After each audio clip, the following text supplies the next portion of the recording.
And this workshop is called Fighting Racism in the Era of Trump. And so we have 5 speakers who will be everyone have their comments. After that, we have a few questions that we'd like all of the panelists to answer. And then we'll take questions from the audience. So we'll just go straight from here. You can go ahead and introduce yourself. So this is just the one. Yes. Okay. Hi, I'm Ken. From New York, Queens, New York. I was born in Atlanta. I was an organizer. I got my start with Rikers Island, the Shutdown Rikers campaign, and I came about it. And since then, I've been doing community work on the ground in my local community. So I'm glad to be here. I go to St. John's out there in Queens. So last year, so I'm excited to graduate and consider the legacy moving forward. And I'm really happy to be here. It's going to be a good conversation. My name is Karina A. Creed Bias, and I'm from San Francisco Bay Area. I'm on the steering committee for Draft Bernie for a People's Party, and I also work on the Bernie Sanders campaign. I started an organization called People of Color for Bernie California. After the primary, I campaigned for Jill Stein, and I'm also a member of the Bernie Sanders Brigade, and I'm also very interested in election integrity and advocating for that. I'm part of several groups in California that are focused on election integrity issues. Thank you. My name is LJ Hawkins, member of Socialist Alternative. Past 22 years, I write about race, criminal justice, system, particularly BLM, and the development of BLM. Been an anti-war activist, and I write and I'm part of the editorial board of Social Alternative newspaper. Thank you, and happy to be with you. My name is Jacqueline Luqman, and I am the co-founder of Coffee, Current Events, and Politics in Luqman Nation and Brick by Brick in Luqman Nation. The other co-founder is Actor Shaki Luqman, sitting over there behind the camera.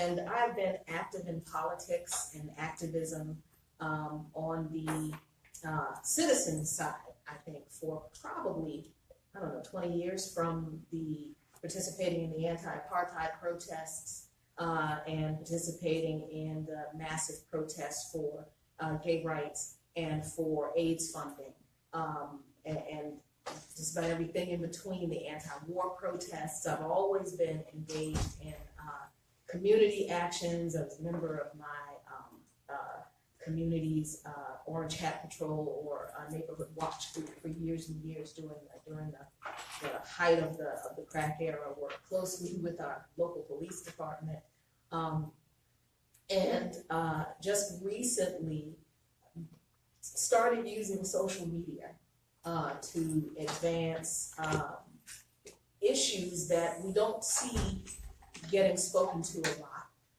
in the wider political arena, which are issues of race and how they affect politics, not only on a national stage, but on a local and a community level, that a lot of our favorite politicians don't talk a lot about. So we launched Coffee, Current Events, and Politics in 2013 or somewhere along that, just to lend another voice out there in the online arena to talk about serious political issues from a Black perspective. And then, of course, a little bit down the line, Bernie Sanders happened. And we were able to use that vehicle to elevate the perspective of Black, not necessarily leftist all the time, but definitely progressive politics and perspectives in the online progressive arena. And that is what we do today. We're branching out, and really, really thankful and glad to be able to be here. Thank you, everyone. Okay, so we're going to start off with your introductory comments. And again, you have 6 minutes, so I'll be keeping time. I'll wait around, make some little reminders of time as you start to get close. So you can go ahead first. When I was first invited to do this, this is definitely interesting for me because, I like knowing or hearing about a lot of these people on the panel. In my experience as a young person, LG has been organizing longer than I've been alive. So, a lot of this is why like legacy is so important to me. So when I think of like fighting racism, in the Trump era, I think I have to recognize that like this era isn't anything new in the Black experience or in the like marginalized experience, and that this is a continuation of the fact that, what America is. America has to come to terms with how it oppresses and marginalizes people of color, specifically Black people. And so when you talk about like Black Lives Matter, you talk about student organizing, you talk about young people organizing. I look back, to the era of Fred Hampton, we look back to the Civil Rights Movement, and I try and draw lessons from there and try and apply them to now. And one thing that I see that, the continuation of these types of ideologies of like Black people, especially in this era, is of two predominantly ideologies. And that's one of like colorblindness, right? And the idea that Black people have, just through some sort of progress of the American system, that we got to a point where we're post-racial, to the point in 2013 we could strike down aspects of the Voting Rights Act, because we reached a point where, our society is just less racist, or white people are just more nice to marginalized groups. And so that's a problem that, I experience in the left, to the point where we, devalue those experiences, those who are not white, right, in the case of fighting oppression. I think that's important, and that's important how we shape that moving forward. And then also recognizing that, there's been some misleadership in our own ranks of those who are marginalized. I like to say that, in my short activist career, community organizing career, the only people I fought are Democrats. Never fought a Republican by a single life. And the Democrats that I fought have looked like me, right? And so how do you talk to Black people about fighting other Black people who say that they have their interests in mind? And so it's even more especially difficult because I come up in like the Obama generation. So when I was in middle school, we would look up on the TV and see Barack Obama. And so now we're growing up, and towards the end of my college career, Barack Obama's leaving office. So how do you tell young Black people who've grown up with a president that looks like them but might not carry their legacy or their interest at heart, that the current state of affairs isn't the way that it's going? So with breaking that down, you want to see a Black political misleadership class, I like to call them leaders, in which they lead Black people astray. Malcolm X talked about this. We've had this resurgence going on, but we truly haven't dealt with the fact that we have, Black Democrats who talk nice, who look like us, and don't hold our interests at heart. But then you also have like the professional Black elite class, which will tell you that, Black struggle and Black freedom and Black liberation will come through, some type of reformist change. Like it'll come through your job, it'll come through it perpetuates this idea that the reason Black people are, and this is like the second idea, the reason that Black people are in this situation is because of like the culture. So you have Barack Obama giving his speech at Morehouse talking about we can't make excuses for racism, right? Discrimination is over with, So that's a problem as well. We perpetuate that idea and saying that, it's Black people's fault that we're in this situation. We don't try hard enough. Our fathers aren't there. It's something in our culture. It's ingrained in us. And so now you have kids like me, I'm not in this class at all, but kids like me who don't identify with the Black working class, but then identify themselves with this Black elitist class. And that's a problem because they perpetuate the idea of that, Black struggle will come through graduating college. And so that takes away the institutional responsibility. I don't believe Black people are in this situation because we are just some ignorant culture. I think it's because these are systemic institutions. And we have to make that claim and sustain that claim. And these two ideologies are one, that we're colorblind, and two, that it's a cultural problem, and also it's like a misleadership political problem, that these are the situations that we're in. And so with that being said, I think moving forward, we'll talk about this a little bit more. One of the things that we really have to invest in is young people. I've seen that a lot. And it's not easy. We talk about planting seeds, but after you plant a seed, you have to water it, you have to grow it, you have to invest in it. So it's so easy to talk about, planting seeds, but like, what's the work that's going to take after that? And so, echoing on that sentiment, after Trump got elected, there's all this energy, and people will get out the streets and march. And this is sometimes my critique of BLM, even though I've been doing some work with them, is that we'll have all this energy in marching, but what's the action after that? So I took it on personal accountability of myself, and I go knock doors in my community. I make sure that I'm doing that. But why I say young people is because young people have the energy to do that. I'm not saying old people don't have energy to do things like that. But just to finish up, when you look at the student movement, in my opinion, the student movement really the Black student movement. Let's be real. The Black student movement really amplified and really pushed the move for actual institutional change. So we have to really start investing back in the college campuses, back in the students, back into actual education, right? And so that we can start having a ground-up movement. And when you talk about a ground-up movement, first you have to realize what position we're in and who's at the ground. And that's obviously Black and brown. Excellent. Karina? Thank you very much. One thing I forgot to mention in my intro is that I also work with Digital Smoke Signals, which is Indigenous media organization, and Aaron Dewey, who is one of the primary drone operators at Standing Rock. That would be related to some of my comments, but in echoing Kenny's opening comments, I would like to note and agree with him that the recent visibility of racist violence is not new, but it's merely a continuation of this country's legacy of violence in the name of genocide, slavery, and empire. And though these elements have always been at work, the dangerous elements of the fight against racism have recently been amplified under the current administration.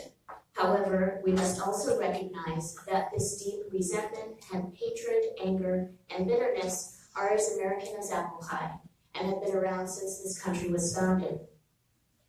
If we look to the example of Standing Rock, we see a movement that unfolded during two presidential administrations, a Democratic administration and a Republican administration. Over 300 tribes and allies came together at Standing Rock to stop a $3.8 billion natural gas pipeline from destroying sacred sites and putting the primary water source of 17 million people who depend on the Missouri River at risk. Thousands of people came together to defend Indigenous people rights, all people's rights to clean water, and the rights of a sovereign nation from U.S. empire. Men, women, and children were subjected to chemical attacks, dog attacks, sexual assault, water cannons in freezing temperatures, rubber bullets at point-blank range targeted at heads, groins, kneecaps, and violence by militarized private corporate police. Now, there were no rights being violated there that hadn't been violated before. These violations have taken two forms. First, long-term disregard for Indigenous land rights, and two, a bureaucratic disregard for consultations with Indigenous people. People of color and oppressed people are constantly under assault by capitalist colonial logic that seeks the erasure of non-capitalist ways of life. And we seek the erasure of non-capitalist ways of life, Colonial economies interrupt cooperation and association and life force of people. Instead of and act as agents of colonial authority who function as a permanent occupying force. These agents are in place to enforce the poor and people of color to ensure that we comply with capitalist colonial logic. There are many methods and agents of enforcement of discipline, whether they be police, corporations, and these are all violent forms of social control and invasion that extract life from oppressed peoples in order to increase profit margins and consolidate power in the hands of the wealthy few, such as the nation states like the United States. The whole system depends on violence to facilitate the accumulation of wealth and power to suppress the other non-capitalist ways of life that might challenge dominant modes of power. I believe that political possibilities can only emerge from directly challenging that capitalist colonial system of power through collective struggle and resistance. So this idea of a settler colonialism, these are twin pillars of white supremacy at the heart of the Unite the Right movement and at the heart of U.S. nationalism, which has flourished under this current administration. There are a few lessons from Standing Rock that I believe we can draw on to help strategize future possibilities. The first The colonial state does not possess and has never possessed the moral high ground. It defends corporate access to our lands and bodies while using violence as a political tactic to maintain its contested authority over the land. We saw a clear example of how the National Guard, Highway Patrol, and local police force served to protect corporate interests and to enforce the colonial state's monopoly on violence against the most vulnerable and marginalized populations. Second, the prayer camp was able to galvanize multinational unity, mobilizing everyday people in the defense of Native sovereignty, self-determination, and treaty rights. Black Lives Matter, Code Pink, and many other environmental, human rights, and activist groups came to stand in solidarity with water protectors at Standing Rock. Third, treaty rights and by default Native sovereignty protect everyone's rights. In this case, they protected the vital fresh water source for the Missouri River. Also, the profits that corporations like Energy Transfer Corporation reap from colonial projects like DAPL should be seized and used to repair damage to our land and our cultures. This is part of the discussion of beyond divestment. In other words, there cannot be just a financial output or divestment. There must be a restorative financial input. And also, the no-DAPL anti-colonial struggle is profoundly anti-capitalist. I believe this is the front line, and this is the future. I do see the narrative changing. I believe that we're living in sacred times. Standing Rock was not just about protesting a pipeline. I believe that we are witnessing the spiritual awakening and the fulfillment of the eagle and condor prophecy, which is over 500 years old. It's important also to understand that we must look further back than November to understand that the political status quo has in fact for generations failed to deliver a better way to the majority of people in this country. We cannot just change the old political guard for an establishment party of a different color. History shows us that all progressive reform has come in the form of sustained, massive struggle, and our movements also must involve solidarity. We have to have hope. Times are getting tougher, but that means we have to get tougher. We have to reach out to each other and stand on faith that we're on the right side of history and sweeping out old orders of colonialism, oppression, and segregation. Exactly how we do that may be a far more complex question.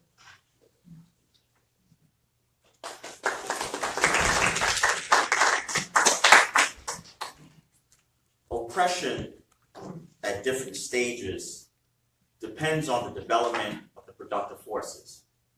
If we look at from feudalism to capitalism, things like race were not a key question at that time, feudalism.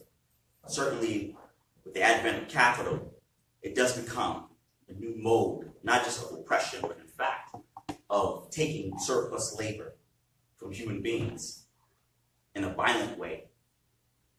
The struggle against racism in this moment really is a challenge to look at American capitalism and democracy historically. And in fact, more and more, the evidence has shown that the American dream, the mythology of the exceptionalism of America, has in fact turned into the American nightmare for the large swath of the American working class, the poor, and the most oppressed. BLM, Banner, ushered a life-affirming struggle to expose what was, in some ways, the public relations and false narrative, as Kenneth correctly pointed out, of the post-racial paradigm that died on the streets of Ferguson, Baltimore, and thereafter. In fact, following the 8 years of Barack Hussein Obama, we are in fact, if we're just to look at the black working class alone, the black youth, we are far worse off now than we were at the end of Bush II's 8 years in office. I do think the conversation becomes interesting as we look at fighting racism because it is the 50th anniversary of the urban and social explosions of 1967. Certainly the film Detroit does not give us the fullness of what that rebellion was like, the socio-economic and political questions being posed to the people of Detroit, Michigan. But those rebellions, like Ferguson in Baltimore, was rooted in the question of poor housing, the lack of jobs, law enforcement terror, and certainly at that time in 1967, the Vietnam War, the unfulfilled promise of President Johnson's Great Society over war and poverty. Today, we are looking at, in some ways, a systemic issue. DACA, the Muslim ban, Standing Rock, Flint. It is not only a frontal attack on the communities of color, the poor, the dispossessed, and the working class, but in fact, in some ways, it's the logic of a system that is, at its core, can't provide the most basic resources and necessities for working people. At its core, it's about the profit motive. And certainly, with the climate crisis, Houston happens at the same time as the anniversary of Katrina in New Orleans, and we know what happens after Katrina. New Orleans is not New Orleans previously. And Houston also, I think, will go down that same road. Trump and Sessions, the top cop, is the byproduct of the erosion of U.S. society, its hegemony at home and abroad. The militarized police certainly is the indication of a system that is not confident. In fact, the militarized police is a system in fear. Why would Montana, a state with a very small population, I visited my brother in Missoula about a year ago. Why do they need a Bearcat tank, basically, SUV in Missoula, Montana? Large population of white workers and youth and poor. How we can have legislation that would allow what normally would be vehicular homicide and manslaughter now can be used against protesters. That struck our own sister Heather in Charlottesville. How do we effectively fight back? I want to submit the idea, it's not a new idea, we've talked about it quite a bit in the last few hours of this conference, is the question of the mass movement. But I want to submit that it can't just be a mass movement onto itself, but must have the dynamic, multiracial, multi-ethnic component. And that mass movement must have a program to which it can bring to the people and have a dialogue with people concretely, wherever they're organizing. I think the Movement for Black Lives put out a program about a year ago, and I must say, it sounds and looks very good. But the problem is that how do you take this program and what kind of organizing are we doing to implement some of those demands? Because now it's just words on paper. And organizing gives it a life. I want to pose the question, and maybe I don't have time to go into it, but the question of solidarity and allyship.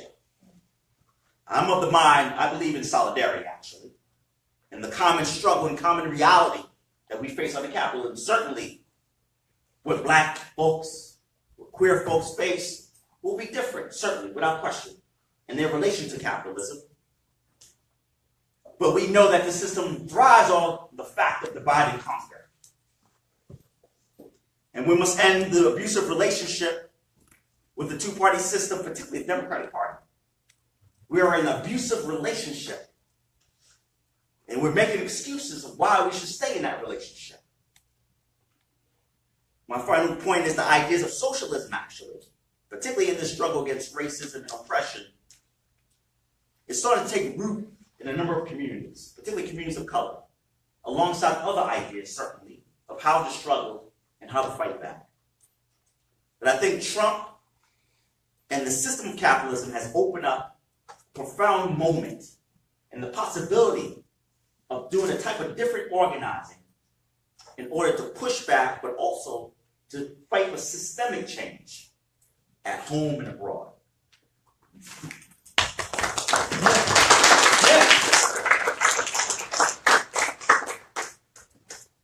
So this is a very interesting topic, and when I saw the name of the panel, the very first thing that came to my mind was, why are we still focusing on Donald Trump?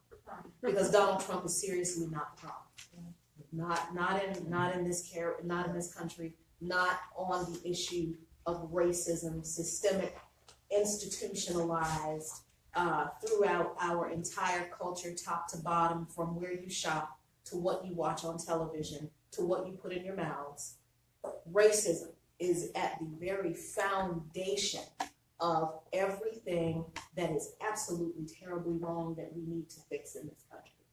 And it is a question, it's an issue, it's a foundation and a cornerstone that we've also never, ever addressed with any type of honesty, with any type of vulnerability, because when you're addressing a sin as egregious as the sin of looking at another person and seeing that person as less than human than you are talking about a moral failing in your thinking. A moral, and I know that morality is a weird thing with people, but coming from the perspective of someone of faith, and I think I'm in a really interesting position in the progressive movement, in that when I think of the question of fighting racism, right now, I'm not entirely thinking about fighting racism just in America. I'm really focused on fighting racism in the progressive movement because it exists. And it exists because we're American. It doesn't exist in the progressive movement because we're evil people. It doesn't exist in the progressive movement because there's something wrong, inherently with the white people's thinking because the white people are white. There is a very reactionary and deflectionary way that we on the left side of politics deal with race, to the point where we're always pointing the finger outward. It's always the Republicans. It's always the Democrats. It's the DNC lawsuit. It's Hillary Clinton. And all that is absolutely true. But when you have in progressive spaces people and incidences and feelings where people of color are not allowed to be heard, they're criticized for their perspective, they don't feel welcome, and they don't feel safe, then how are you going to dismantle this American behemoth of racism when we can't even admit that in our own little progressive bedroom, we can't even lay next to each other and gain warmth from each other for this struggle? So when I look at the title of the panel, and I said, fighting racism in the era of Trump, we've got to fight racism in the corner of this movement to right the ship to right the course of the ship of this country. And while Trump, I absolutely believe, I know it in my DNA, that Donald Trump is the inevitable outcome of the way this country has ignored the issue of race, the ineffectiveness and the sort of desperate clinging all over the place. What do we do? How do we fix this?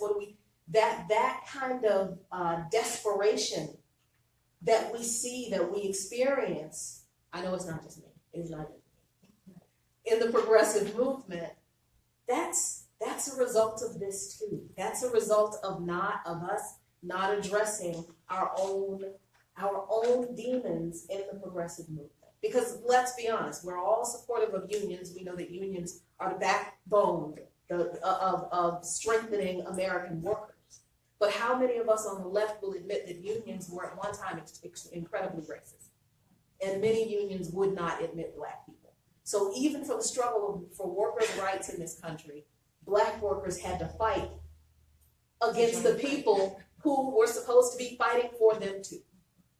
And it's this kind of, I don't even know what I keep thinking of, trying to think up phrases for it, catchy phrases that people can remember, and I can't. The only thing I can think of is we're in a situation on the left now where people believe in what looks to me like trickle-down justice.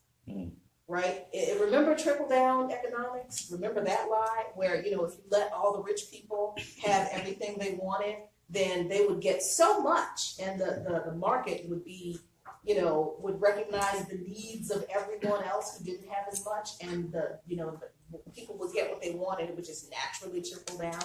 Well, we have people in the progressive movement who believe that we're supposed to focus on the agreed upon big issues: Medicare for all, college tuition forgiveness, a jobs guarantee. And if we get those things, then those things will solve racism.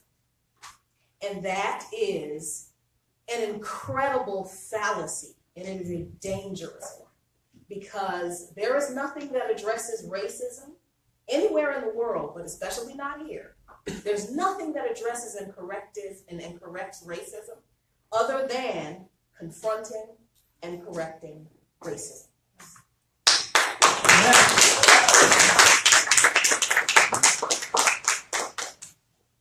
First, I'd like to just apologize for coming in late. I'm just sorry about that. If anybody wants to hear the adventure, we can talk about it after. I felt similarly, like, seriously, Trump again, when I saw the panel. I felt that way Inauguration Day. I felt that way. I mean, it's just really very, it's racially telling, the fact that we keep on focusing on Trump. Like, everything that happens, we just kind of like decide we're going to identify a bad guy that embodies this thing and act like it's just them. And that, like, it's not all of us. Even like the grab her by the pussy. I mean, we had an opportunity in that moment to talk about what our society, that we live in a society of rape culture. We live in a society that that minimizes the value and the importance of women, that sexualizes women, that men in our social circles, that are athletes, that all of these men are using language and thinking of women in these very sexualized and objectifying ways. And instead of having that social conversation, we just talked about how bad Trump is. He's not unique. Nope. He's not unique. And for us to keep acting like he is the thing, it's very, very comfortable for us to do that, because it enables people to not actually address what's real. What's real is that Black kids are getting shot down in the street by the state. That's what's real. What's real is that if I walk into a room, people are going to look at me and wonder how many kids I have, assume that I'm not married. They're going to, assume that I've had many abortions, that I've had lots of STDs, that I don't have certain kinds of education, until I prove their assumptions otherwise. There are so many things that are much more real than any one individual that we can identify, that we can make the bad guy or the demon of the day. The reality is that we had these demons a whole generation ago, 3 generations ago, and it just keeps on representing itself, and we just keep on, attacking the nothingness instead of getting to what's real. For example, when we talk about racism is a tool. It is not the main focus point. It is a tool, the tool of white supremacy. And you're finally just having people start talking about white supremacy, but they only talk about it in relation to Donald Trump, and this alt-right thing. But white supremacy is over all of us.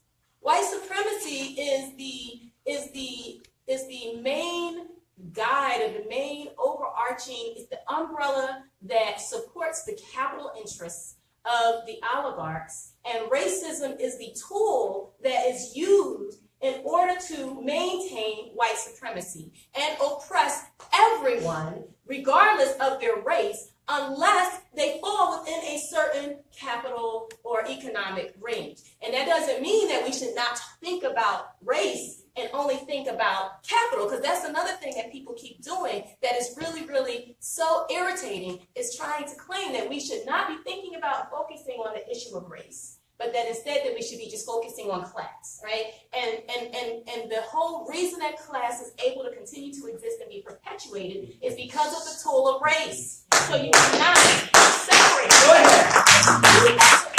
You have to look at it for what it really is. We are not going to dismantle racism if we don't dismantle white supremacy. That's And it. we're not going to do that if we don't acknowledge the truth, the history that comes with that. There's a history that comes, I mean, there were these ideas of different people, you had the French versus the Spanish, you had the Yoruba versus the Igbo. This happened, but the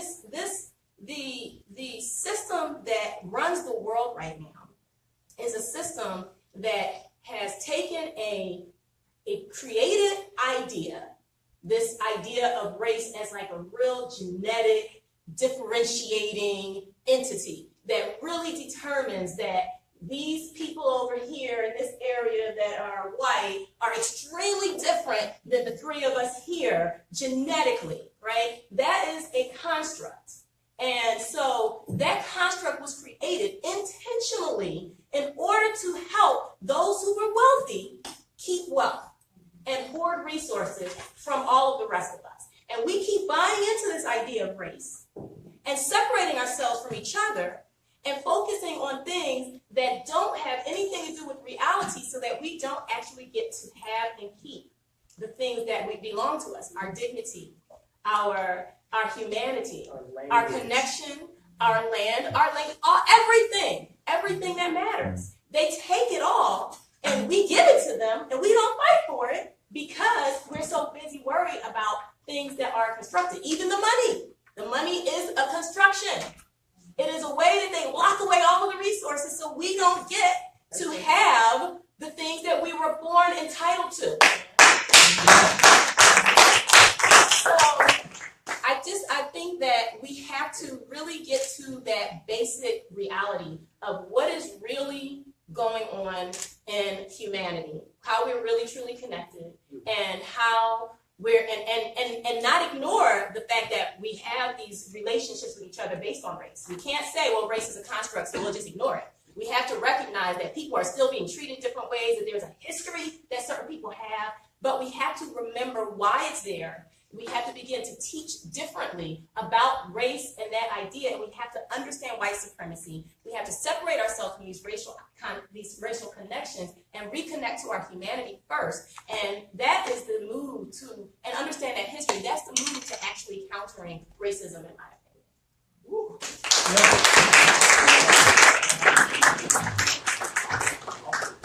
Right, yes, wonderful, strong finish there. So now we have 3 questions for each of the panelists, and I'll go ahead and read them off, and each panelist will have 2 minutes to respond. So the first question is, what are the key tasks for anti-racist activists? How can we build a mass movement against racism? Any 3 key tasks? How do we build a mass movement? Okay, well, we're in a difficult position. I'll speak from my personal experience. When you talk about capitalism, specifically for us, it divides us even more specifically because it thrives off of rabid individualism, right? And so now you have people in my age group who want to become capitalists, who want to become like, the Tyler Perrys, the Oprahs, the Jay-Z's, and literally make millions of dollars while living in a struggling Black community. So I think first and foremost, we got to break out of this individualistic mode and start seeing us as a community, right? And start seeing us as a collective, right? And capitalism thrives off this intense competition, especially pitting us against each other, especially pitting other Black people against other Black people. So when you talk about moving forward or really addressing these concerns, we got to break out of that individualistic mode, right? And then really start talking about like capitalism and talking about racism as it goes. And how I connect those two is Malcolm X talks about capitalism as a vulture, right? It picks off the weak, it picks off the vulnerable. And those vulnerable are always going to be Black and brown people. When we talk about Black Lives Matter, the Black death also matters. And the many ways that this state has us die and commits genocide, right? And so a lot of these movements, don't necessarily explicitly state the Black or brown struggle. You know, you talk about Dapple, you talk about Flint, Michigan. These are just two even kind of mainstream examples of the fact of environmental injustice. You talk about Katrina, you talk about Hurricane Irma coming up, but these aren't centered on the way that the state is complicit in Black people dying and then Black people struggling thereafter. You talk about like property values being devalued and Black people struggling that way. So I think we have to really start, one, breaking out of that individualistic mode, but also being explicit in the way that we think about how we're going to organize. And then, of course, actually organize and not just talk about it and do it.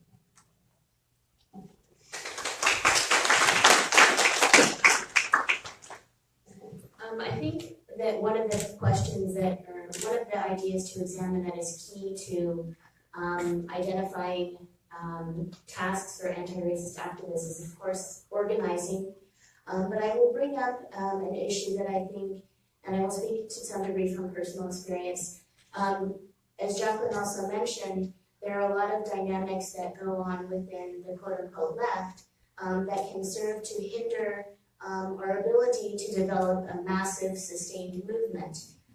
So it's important to understand that, you know, the idea of racial identity in the United States was not shaped in a neutral environment. So we have all been socialized to some degree to, identify racially, whether it's in response to racial oppression or to identify in response to ideas of racial superiority. And so these types of dynamics manifest a very complex set of attitudes and behaviors that can serve to support and perpetuate these racist paradigms within our progressive movements. And I will give you a personal example. While working on the Bernie Sanders campaign, and starting to attend, organizing meetings, myself and other people of color, we felt very marginalized in the discussion. As Jacqueline mentioned, you can't just focus on healthcare for all and climate change, because when we would put forth the things that are most important to us, like deportation, mass incarceration, police brutality, and the police authority having the ability to act as judge, jury, and executioner within 30 seconds of finding a person of color walking on the street, those were the most important issues for us, and we were constantly told that those weren't at the forefront. So the way that we had to work around that is by forming a group called People of Color for Burning California, and when we did that, we hit the ground running. But I think it's also important to, as we work together, to have this idea of caucusing as we start building alliances with each other, with white people and people of color. It's going to be very necessary. And what's key to caucusing is listening to each other's experiences, being respectful and not trying to deny the oppression of other people, and remembering that when the conversation starts to get uncomfortable, that's when, my brothers and sisters, we lean into each other. We have to lean in at those moments and not pull away, which I think is the tendency that we have right now. All right. I would say that there's a lot of tasks to be done. But for the anti-racist activists or struggle against racism, I think for our movement, we have to retie the threads of the historical umbilical cord that's been cut for some time, past 40, 50 years. So if I think about the March on Washington, 1963, it was for freedom and jobs, right? Our movement at moments can be very sporadic. It can have its highs and its lows. But how do you build a sustainable movement based on maybe just one demand? And I think in many ways, in retying the historical umbilical cord, it talks about a full program that has its sights on a bigger goal. So if we go back to that moment, the March on Washington, that call dates back to 1941, some 20 years even before the march itself in 63. And it was activists and organizers who had a vision, some of them socialists actually, many of them militant trade unionists. It was mentioned earlier today, the name A. Philip Randolph, who back in the early 1920s in Harlem had produced a magazine called The Messenger, which was an explicit socialist magazine, actually, that talked about the Bolshevik Revolution. And so I think if our movement is to grow and to develop, it must have an interconnectedness in program that talks about not just economic justice, but it has to go side by side with racial justice and environmental justice. And we must be able to talk to ordinary folks. See, it's easy to speak to us here, but it's hard to go out to the mass public who, to be honest with you, ain't woke. But if you talk to them in a certain way, if you corroborate what they've been thinking for so long, that's the skill of Malcolm, actually. He was able to corroborate what many people were feeling. And so, because we know working people are not a monolith. They have different ideas, they have different experiences, and our movement has to be able to speak to them wherever they're at, but particularly speak to them to where their consciousness is at, and help to engage in a conversation that helps them to go from point A to point Z.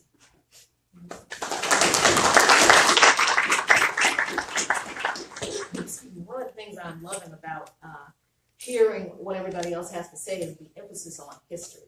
Because what we've forgotten, what we haven't been taught, is so incredibly critical to what we're not doing well right now. The idea that people don't understand why white supremacy is still a thing is one of the main things that we need to learn if we want to grow this movement.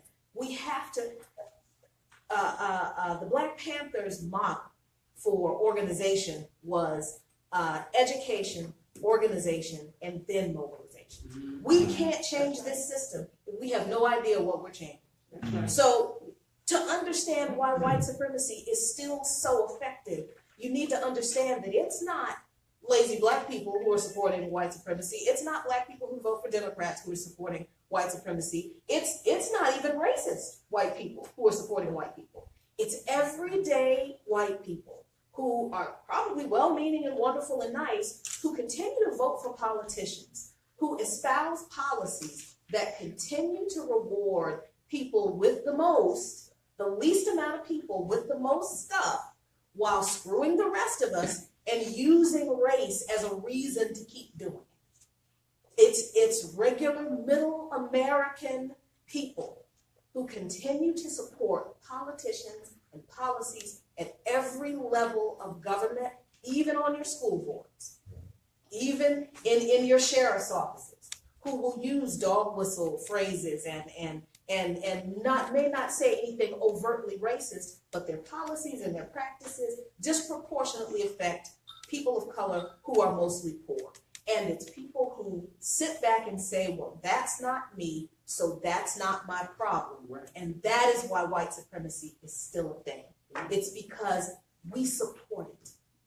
And if we learn that, then we've got the foundation, that first part of the education that we need to begin to organize. Because we can't keep trying to organize on misinformation and half-truths.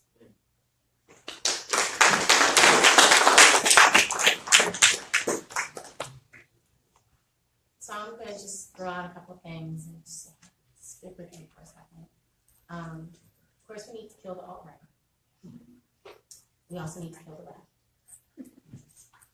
We need to put Black people at the top with Indigenous people. And we need to do these things for these reasons. White supremacy is built with the understanding that there is a normal, naturalized human being that is white people, white men most specifically. And then at the very, very bottom of humanity are Black people. And then everybody else, all of the people of color, fall somewhere in the middle, and where they fall in the middle changes depending on what is politically and economically expedient at the time. This has been the model that our society has been built on consistently. We need to flip that. A lot of people are afraid. They're afraid of Black people. A lot of white people especially are afraid of Black people, not necessarily like in the, hey, you cool kind of way, but like in the like big, if they're all completely free, they're going to kill us all. Look at what we've done to them kind of way. Like this, if they have all the resources, resources, like we really fucked them over. And they have all reason to kill all of us, like the Haitians did, right? And there's that piece of that fear as well as retribution, along with the fear of loss that keeps people keeps us in this space that you're talking about. That's what makes people vote the way that they're doing, the stuff that you're talking about. That's what makes that happen. The reality, though, is that's not who we are. That's why it hasn't happened, because it could. You know what I mean? That's why it hasn't happened. It hasn't happened because we are compassionate human beings. When you flip that model, you take those who have the least and you put them in charge of the resources and have them begin to make the decisions and that is where you get everything spread across everyone else. And the reason that I say Black people with indigenous people is because indigenous people in every land are the people who need to be running the show on their land, period. It's just not a question. So, what we need to be doing is we need to be working and forgetting these separations, including the alt-right. We created that. Our society, our humanity, our system created this alt-right way of thinking. We are the ones who did that. We cannot just decide that they are the devils. They are part of our human family. Right, and we need to approach them as they are part of our human family and begin to have that dialogue that Jackie was just talking about. And then begin to be connected and move from that into a space where we are not, this is not an Oppression Olympics thing, where we are all moving to equality, equity, and justice. But we have to start confronting those ideas of separation.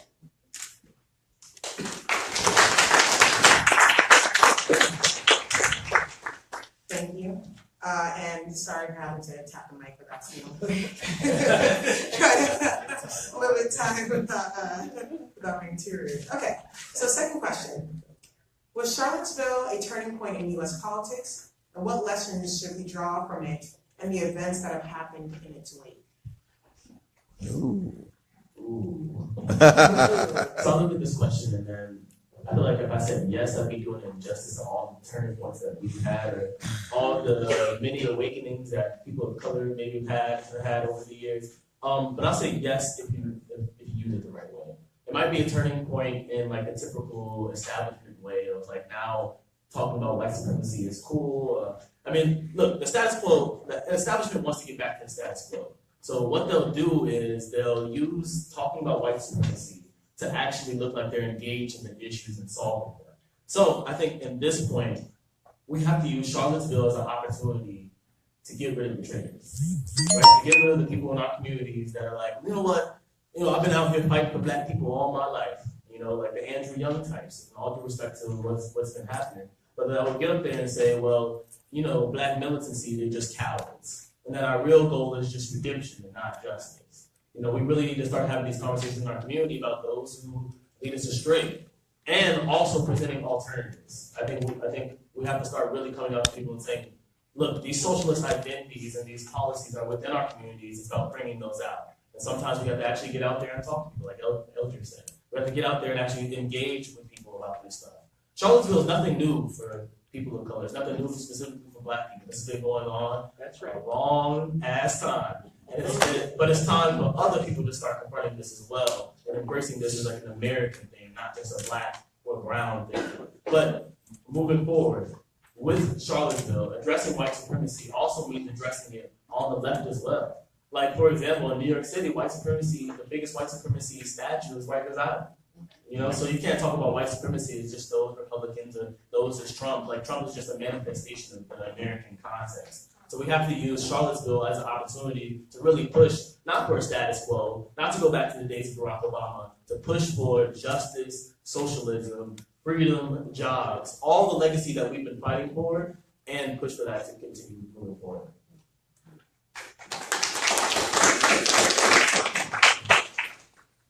Thank you. I also struggled, as Kenny mentioned, in identifying how to answer the question, is Charlottesville a turning point in U.S. politics? Because movements of violence and have been utilized against people of color and oppressed people since the moment of the first encounter on this continent. And hearkening to some knowledge from Reverend Barber recently, He identified the following. He said, the nation is presented, after Charlottesville, the nation is now presented with a clear fork in the road. And so while we recognize that racial tension has always been oozing, bubbling, and exploding in our faces from the time this country, from the time of first contact and from the time this country was organized, one recommendation that Reverend Barber has is that we can use Charlottesville strategically in terms of U.S. politics to force elected officials to take a side and be vocal about it. He says that to say you are against white supremacy without standing against the rhetoric that emboldens white supremacists and the policies they endorse reeks of a terrible ignorance of deliberate hypocrisy. So I believe that he's asking everyone to make a moral choice. We have to hold our politicians' feet to the fire and ask them to make that moral choice and be on the right side. So we can either take that righteous road of repair, or we can, as we did half a century ago, follow those who would lead our nation down a road of denial and retreat.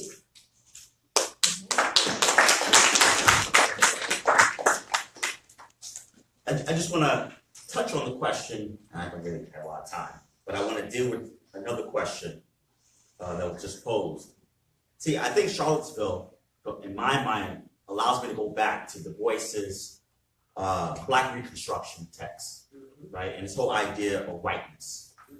And that the dominant ideas, Marx says this, paraphrasing, the dominant ideas in society flows from who controls the resources of that society. And so I want to look at whiteness as a social construct, because at every moment of American history, when certain folks arrived to these shores, they were not considered white. We're talking about the Italians, talking about the Irish in particular, until it was politically expedient to bring them forth, right? That racism is a socialized mechanism that's inscribed by culture, by law, by policy, by governance. And so I think in this question, what Charlottesville allows us to do, in the death of Heather, allows us to do, she's not the first and she probably will not be the last, actually, in this kind of struggle that we are engaged in.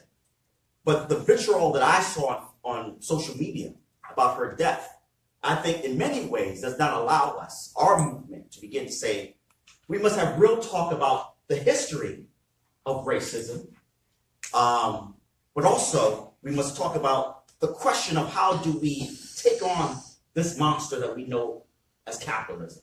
Because I think that's the key question. Right. And everything else permeates from that standpoint. Now, to get rid of capitalism does not mean that we'll have that beautiful moment where everyone is enjoying and loving each other. Certainly not. But it will begin the process of us excavating and digging into the key questions that formed a society where we were at each other's throat, while those who had land, who had power, who had wealth, who had the instruments of war at their hands to keep the working class, in general terms, subjugated and denied their own humanity. So I'm of the mind to say, I don't want to see a racial hierarchy, right? I want to see a class of people, working people, have power, have political power. So then we can begin a process of the kind of talk of dealing with the trauma of capital, but at the same time say, how do we forge a new society based on cooperation, solidarity, and love? Yes, yes.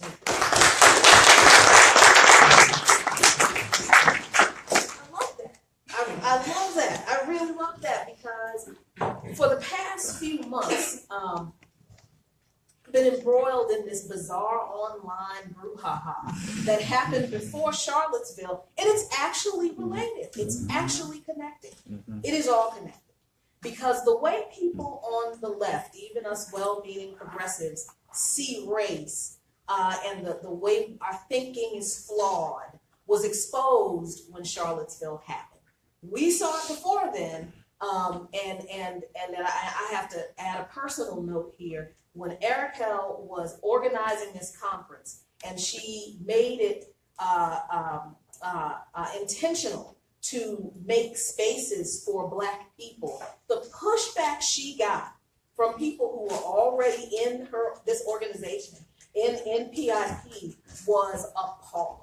I mean, it was vile, it was full of vitriol, not because she had denigrated white people in any way, but because she said, you know what, no, my Black brothers and sisters deserve to be heard, and they're not being heard, so I'm gonna make a space for them. So that happened on a smaller scale. Then Charlottesville happened. And then we see people on the left dismissing racism as an issue.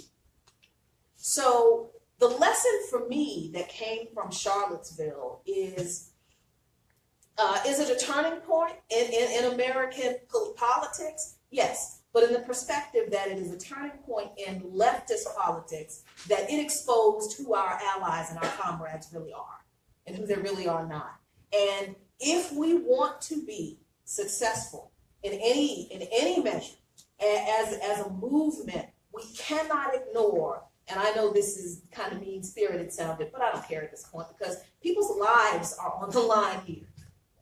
If we want to be successful in any measure as a movement against this system, we cannot ignore the enemies in our midst.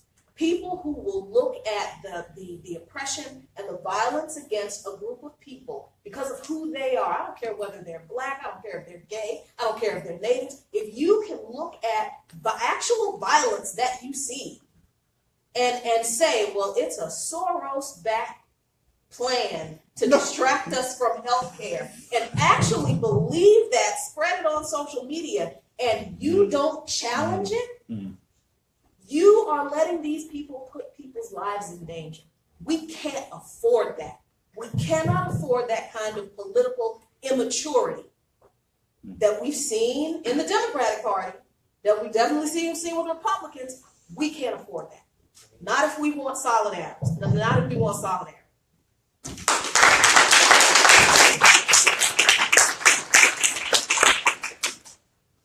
So my answer to the Charlottesville turning point question is a hard and solid no.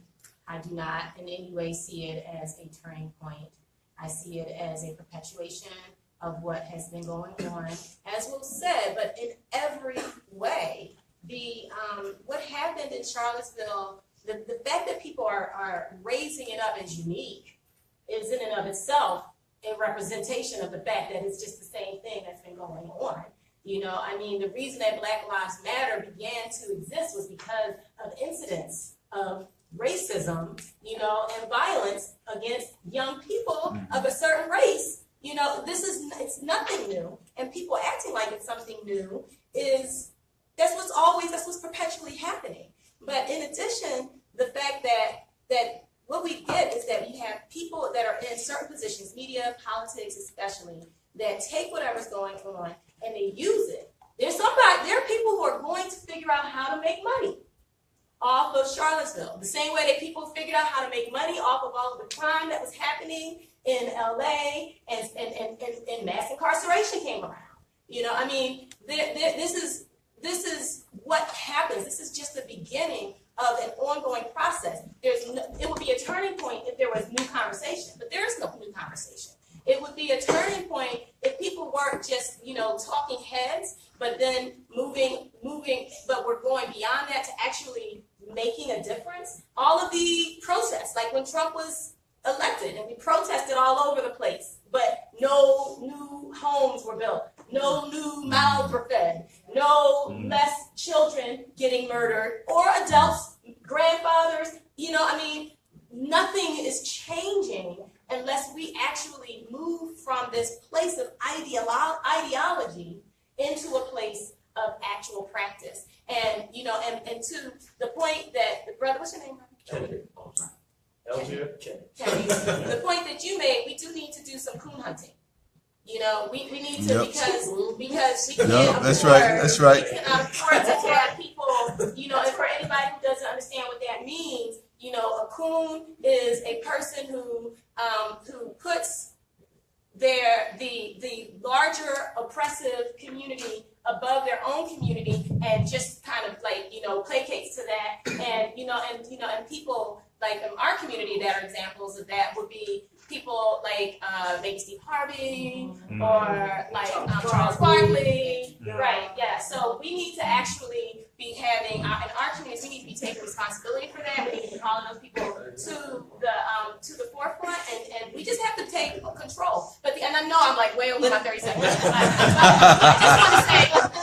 just want to say this, because this is the thing that white supremacy does, is it still always has us, and it makes it so hard for us to figure out where the line is between the idea of what we have is the way it has to be, and that there are all these other possibilities. We keep talking about like how we improve this society, how we improve this system. We are not saying fuck this system. This system does not work for 90% of us. But all we want to do is try to get some equality up in it. It doesn't work. We have to let it go. So we have to begin to think about there are whole other ways to do things. Everything, almost everything that we do can be done in a different way. The way we educate people, the way we grow our food, how we distribute it, how we energize it, everything can be done differently. Looking at the indigenous communities around this planet and understand how they do things in a way that is actually in harmony with each other, the communities, and the plant, the earth where they live. And we need to be incorporating that into our new systems and getting rid of this bullshit that is oppressing every one of us. There you go. Yeah.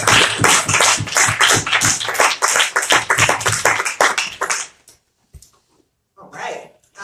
So it is 2:11. So we have one more question for the speakers, and just to make sure that we have enough time to get question and answer from the audience and get a little discussion going, if you could try to keep it to a minute and 30 seconds. I know. Especially the next question is a large one. But just so that we can hear from the people out here and maybe respond to questions set up here. So the question is, how is the fight against racism connected to the question of the Democratic Party? Is a new party needed? And what does a People's Party, or what would a People's Party look like? That's a good question. That is a good question. Well, like I said, all my short life, I've been fighting just Democrats. I never fought a single Republican in my entire life. So when the Republican boogeyman myth comes to my community, it doesn't affect anybody in my community. Like a lot of people in my community just didn't vote, they just didn't give a damn because they knew that the two-party system wasn't going to work. Most people didn't vote. So like in my community in Jamaica, Queens, when I go to talk to people, well, most of them didn't get incarcerated. Some of them have felonies, so they can. And the rest of the people were like, well, we just tired of seeing the same old Democrats come around kissing babies, talking nice, but then only showing up to nice complexes and doing that type of stuff. Like, the same policy that's perpetuated. So I think people are fed up. I think we have to explore a new option. Eldred talked about an abusive relationship that we're in with Democrats. I think it's time to pursue that. But also we have to recognize that when you go and talk to Black people about politics, the first thing they're going to ask is, are you a Democrat? Yeah. Right? That's the first thing that they're going to ask. Yep. Right? So then, I'm not in favor of reforming the party in any way. I think we just need to be explicit about the new alternatives that we present to Black people. Because right now, the only alternatives that are presented to them are the Barack Obama alternatives.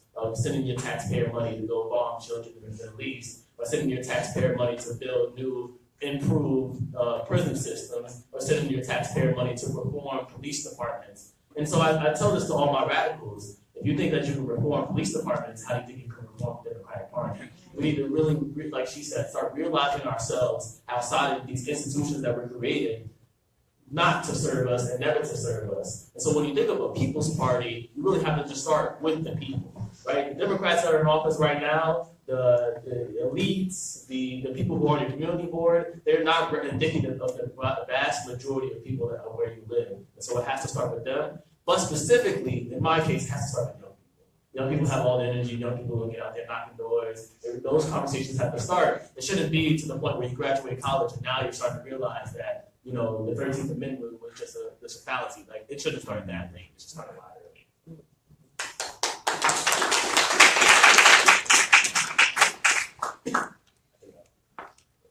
Thank you.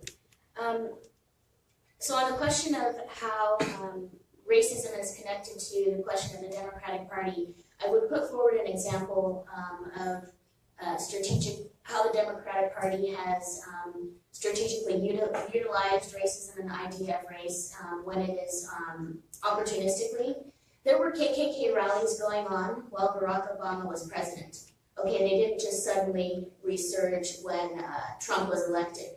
However, the Democratic Party will consistently, at every opportunity, use Charlottesville and other, incidences of recent unrest to, to accuse, to deflect, to put the blame on Republicans, when in fact, the Democratic Party is, nothing more than the neoliberalism we've been fighting against for the last, couple of decades.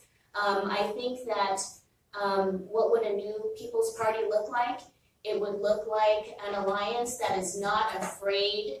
Unfortunately, as I mentioned, we saw Standing Rock unravel under two presidential administrations. Under Barack Obama, he said, let's wait and let this play out.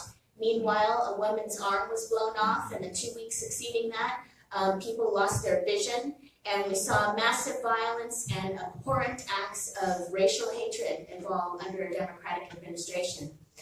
So I would think a People's Party is one that takes a bold stand in honoring Indigenous rights and respecting the treaties, makes a more effective use of executive authority to provide relief for refugees fleeing extreme violence in Central America, Mexico, and other countries, and also one that is not afraid to acknowledge that U.S.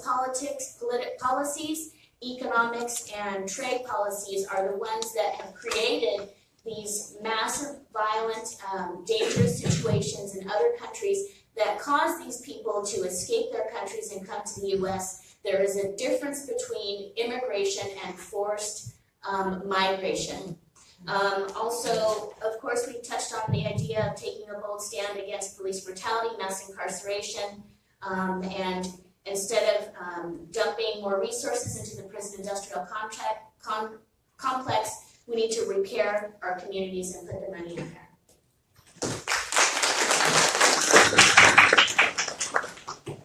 The long arc of the Democratic Party, from the slave master, to which that was their party, the Democrats, segregationists, that was their party, and certainly throughout time, the Democratic Party has had different features and different forces inside of it.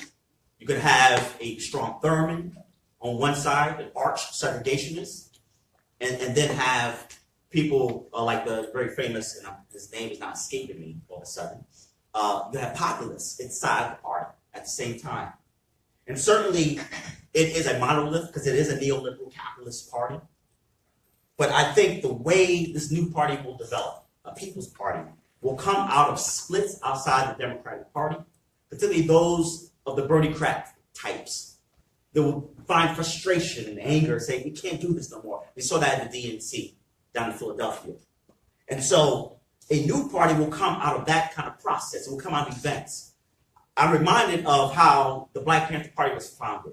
Not the Black Panther Party in Oakland, California, but I'm thinking about the Black Panther Party in Loudoun County, Alabama, when there were activists and they were marching to Montgomery. There were SNCC activists who were going into Loudoun County to organize sharecroppers, not just with the right to vote, but to develop an instrument to vote, because the segregationist Democratic Party wouldn't allow them in the party at that time. So a People's Party will come out of that kind of process.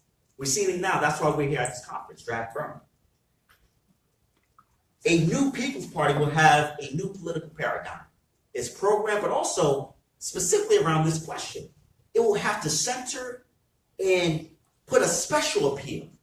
I want to use the term special appeal to the question of those who are the victims of racism, of homophobia, transphobia, sexism, misogyny. We'll have to have program points in an approach to organize in a different model.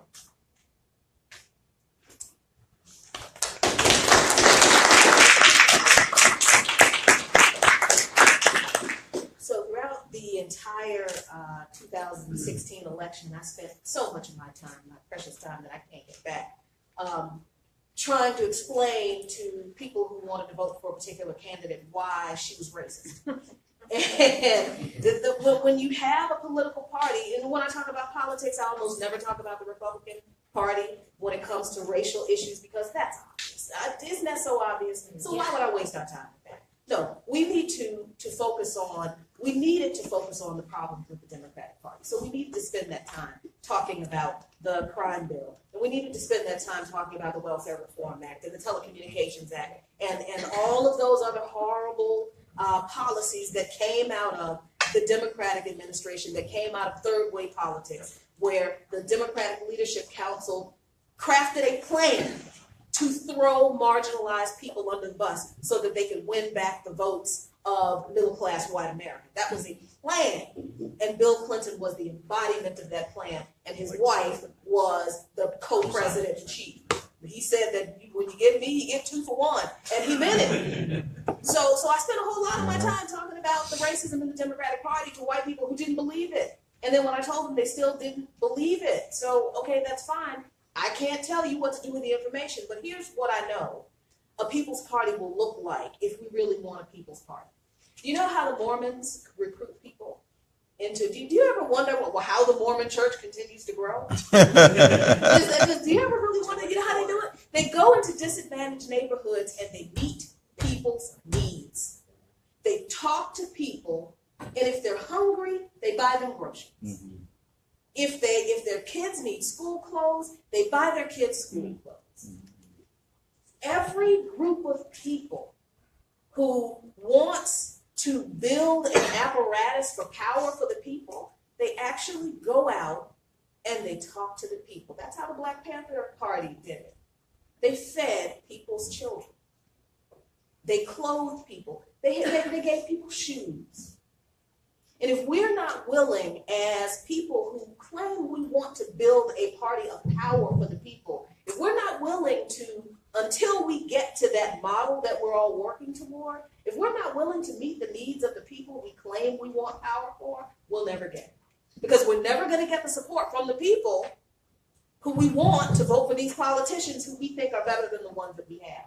We need to build this base literally, honestly, from the ground up, door by door, grocery bag by grocery bag, pair of shoes by pair of shoes, hug by hug. That is.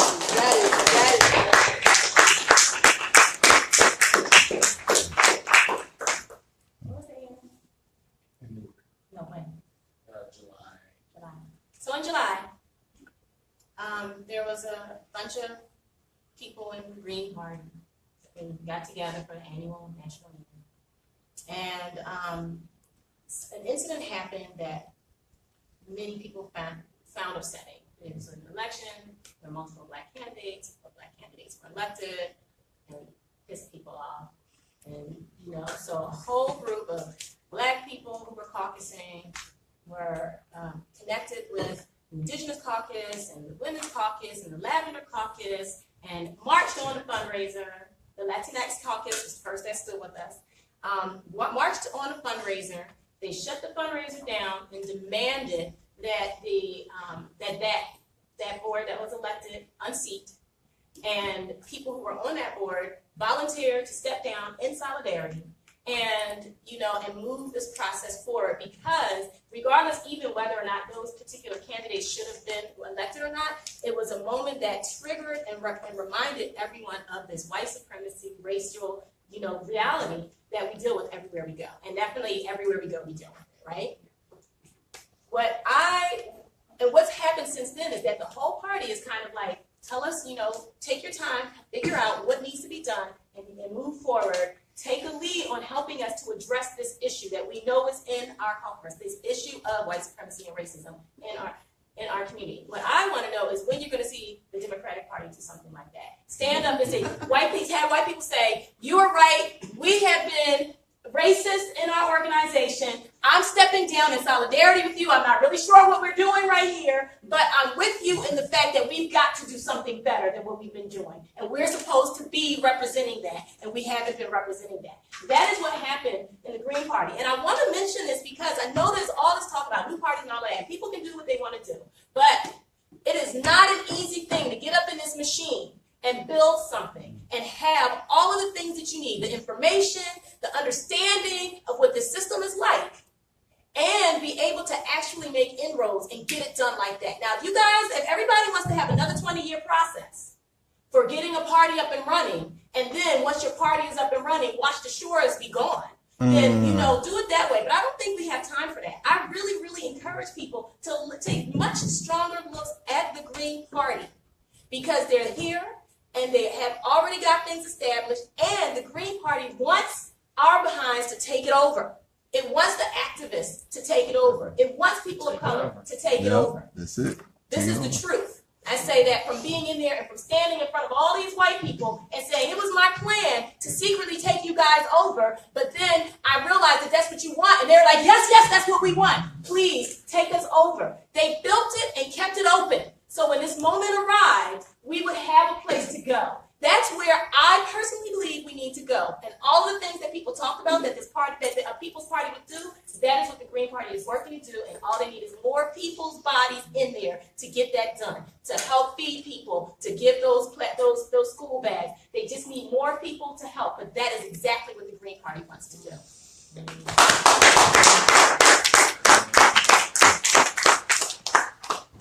Thank you for all the responses from our panelists. Now, it's 2:26, and I believe this session ends at 2:30. So we'll give it to like 2:35, 2:30 at the very most. So I want to go ahead and take questions from everyone. How we're going to do this is if you could just raise your hand to get yourself on stack, and I'll call on you in turn. One person. Anyone else would like to speak on?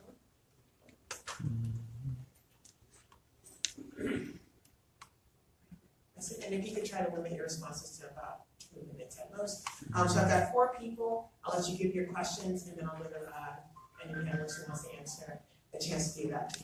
You, sir, first. Yeah, I'd like to start off by making a comment. I think the panel was excellent.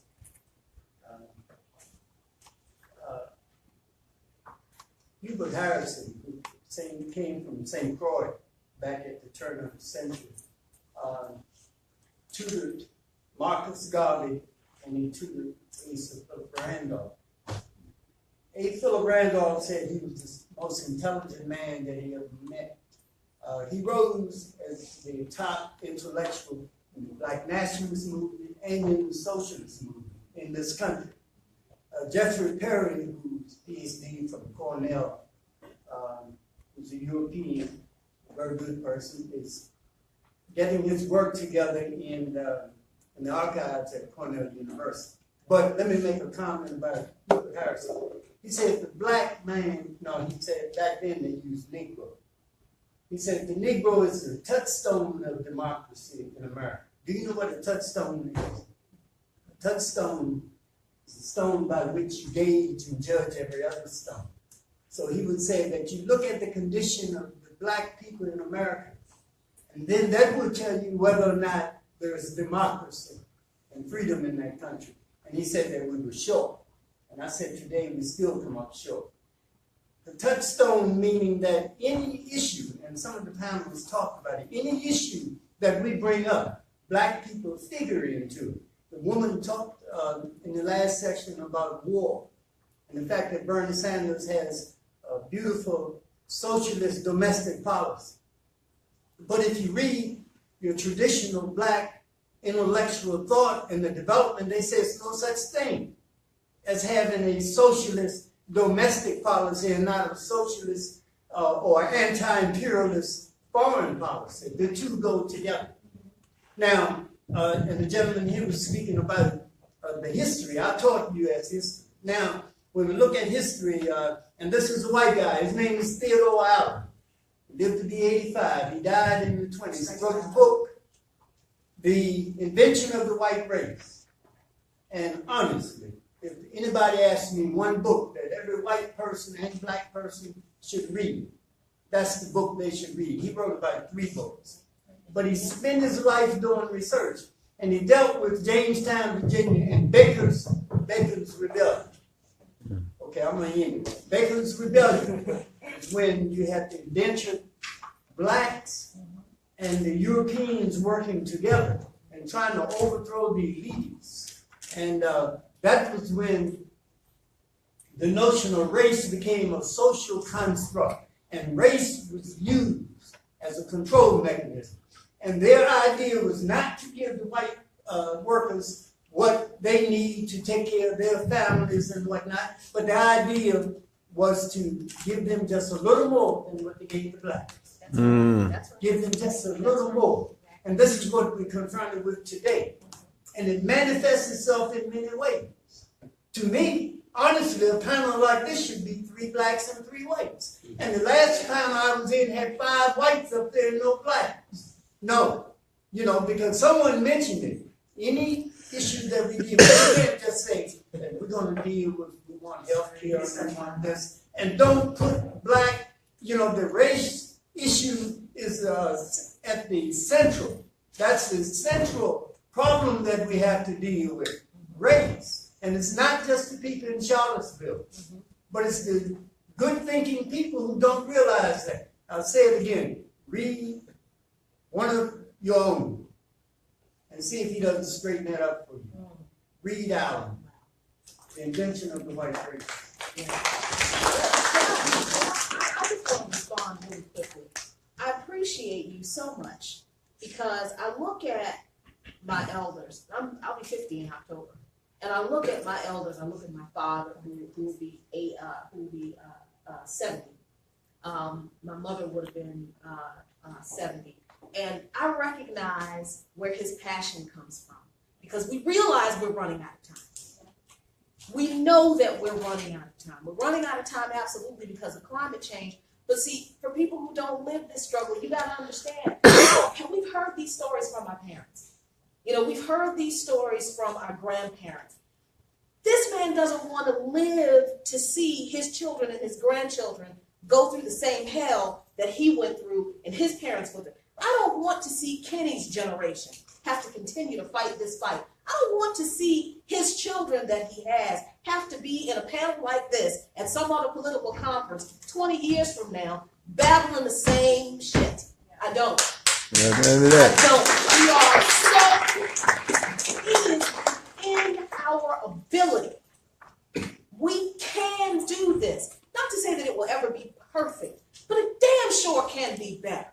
But we cannot be afraid to face our own demons. And we cannot be afraid to challenge people who are dear to us, who we hold very, we can't be afraid to call people out. That's the thing, man. We shouldn't call people out. We should call people in. No, if you are acting a fool on the issues of oppressing other people and supporting problematic narratives, you need to be called out.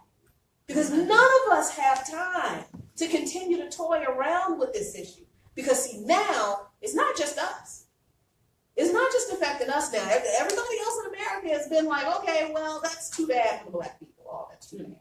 That's too bad for the Native people. Oh, it's so terrible what they go through on the reservations. Now it's you, honey. That's why he was marching when Trump was elected. Now it's you.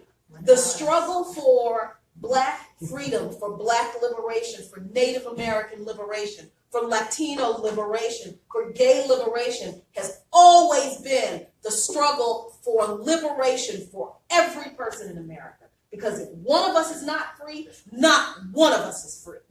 Yeah. And now it's your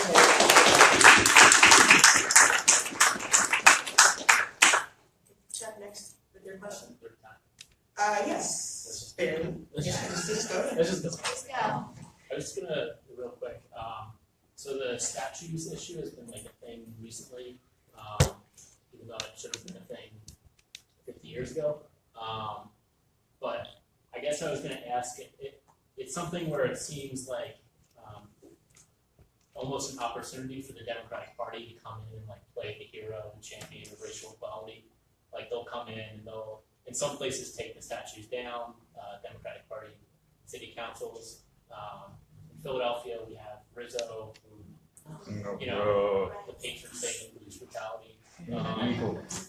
And the Democrats haven't taken it down, but they've paid lip service to it and said, like, yeah, probably we should talk about it.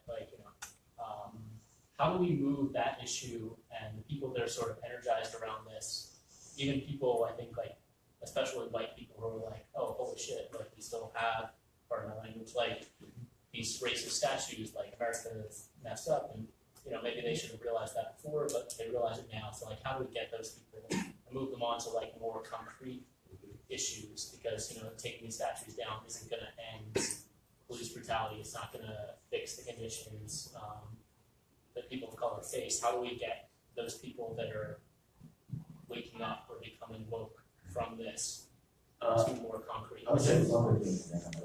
I think the taking down the statues come with reparation. I think that's something we should make adamantly clear. Like when de Blasio wants to, he's refusing now to take down the Columbus statue. In New York City, we have the same statue. Teddy Roosevelt holding a slave on one side and holding an indigenous person on another while he sits on top of a horse. When you take down that statue, it should also come with reparations for those specific groups of people. That's how I feel. I think we should adamantly make that clear in our demands. That you can't just take these statues down and not actually address the historical events. It reminds me of the bit of the debate around the N-word. Right? There were those that said the N-word should be abolished, should get rid of it. And certainly, I would agree with that. I don't use that word at all in my everyday language with folks. But I applaud the movement because it is highlighting actually a segment of the population that quote unquote lost the war, only to be celebrated with these statues. The question that I have, and I want to get to what they could do concretely now. See, it's a cosmetic change, because that's easy, you can take it down. But how about changing the conditions that created the statues in the first place? So for example, I would suggest to folks, once you get involved, for example, in the Moral Mondays movement, that was engaged in talking about voter suppression, or the question of the LGBTQ bathroom bill, things of that nature. That's how we begin to say, okay, we're going for the cosmetic change and getting rid of that. But also, it allows us then to concretely deal with the concrete issues that working people are faced with, particularly black workers, where they're literally their right in the Voting Rights Act has been really gutted, actually, of the two key elements of it, sections 4 and 5, actually, that has federal oversight over those states that had a historic disenfranchisement of black folks from voting. So I would say that's very good. But now we have to take this into an offensive struggle now and fight for these particular demands, particularly around voter suppression in particular, that pops to my head. I would like to respond as well. Feel free. I have an idea. I would love to see lessons at the base of these statues, monthly, weekly, that really gets to the history that these statues represent, like the whole true history that they represent, and then the larger overarching truth of the things that we've been talking about here. And we've been talking about the need to really educate people. Taking down the statues, it is a cosmetic thing, right? It doesn't change the history, and it doesn't change the psychology of the people, around that statue on either side. And that's what's really important, that we can use these this instrument, this attention at this moment, and build a educational movement that really helps people understand. Like, I've never been positive that I want the statues to come down, or do I want there to be a placard that says this man was a rapist and a racist, and a murderer and a land stealer. You know what I mean? But maybe there is some marriage of that in the process of moving to get these things removed. And at some point in time, as people are really educated more, these statues are going to be, the movement and the need to desire to remove these statues is going to increase, as there are less and less people who are using ill-informed information to make themselves believe that these statues need to be there in the first place. And then they will be replaced with placards that give real information, and we can continue that educational process. We have very little time for the rest of the workshop, but I do at least want to have our final comments come from the people in the audience who are still on staff. And so I have this gentleman in the back, if you can speak first, and then this gentleman over here, you can go second, and then this woman here, if you can be our last speaker and just give us your final thoughts and then give your stuff. Sure. One, super stimulating panel. You guys. So the needs to get these things dealt with inspires the greatest intelligent people, activists, to the sharpest thinkers. That was here today. how do we deal with the white fragility that doesn't want to talk about these issues? I've been trying to bring it up to Vermont. I've had a lot of resistance. People just reluctant to talk about it, reluctant to organize trainings. So that pushback is funny to get.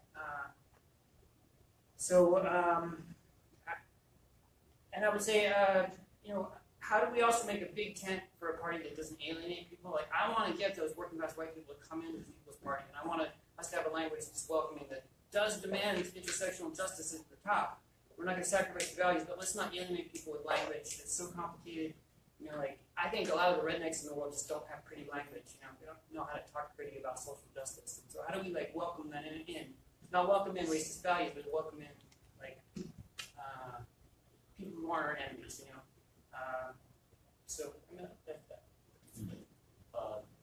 Well, good economic justice. When we talk about freedom of jobs, I think that's something that we can all rally behind. And specifically, black freedom of jobs. I think that's something that, when Bernie Sanders talked about single-parent healthcare, I knew that was something that people in my community would easily rally behind.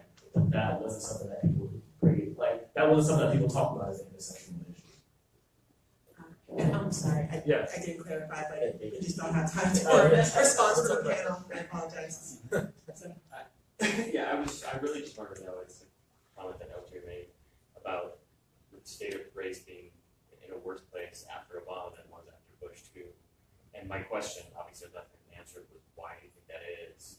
Is it that things have actually gotten worse, or is it that we're now really looking at things that have been existing for a long time? I mean, police brutality against black people is not new, it's been going on forever, but we're looking at it partially because of cell phone cameras and things like that, but is it just that we're seeing things and uncovering things that have been going on, and to the point of enemy in our midst, that's also going all the way back to whites that were opposed to slavery, abolitionists who were not friends of black people. Is that something that's new, or is that really just taking a look at things that have kind of been festering under the surface, but that no one on the left is going to look at for a long time? So those are my questions. And then I apologize, we absolutely have to wrap up, but unless you can give it in 30 seconds. Yeah, I just wanted to acknowledge what you guys said, because I really appreciate the conversation and the comments about the restoration of our societal structures, because long before pre-contact, we've been our origination stories have stories about dinosaurs and things like that when we went into the ground before the Big Bang. So we've naturally been here, and I really appreciate that. I just think that you guys did a really good job. But one thing I wanted to put out there is that maybe we can start a dialogue about how we can somehow be better allies, not even just to include the Black community and the Native community, but how do we as allies for white people set up that structure where we can somehow support each other. And because one thing that we bring up a lot is that, and I don't know if you guys pay attention, but one thing that I brought up last year was that we need to be able to be comfortable to be 5 feet behind someone instead of 5 feet away taking their picture. I walk around like this. I usually have paint on and a skirt and everything. I literally have people standing 5 feet away taking my picture. So it's how do we create those conversations for us to learn how to be better leaders, to be supportive, but in a sense coming from the Black community, because I'm from South Dakota. I had to reach out to, I don't know if you guys know, Jason Soley's the director at NAACP in Minneapolis, and that was the closest chapter to South Dakota, and they covered the entire Dakota territory.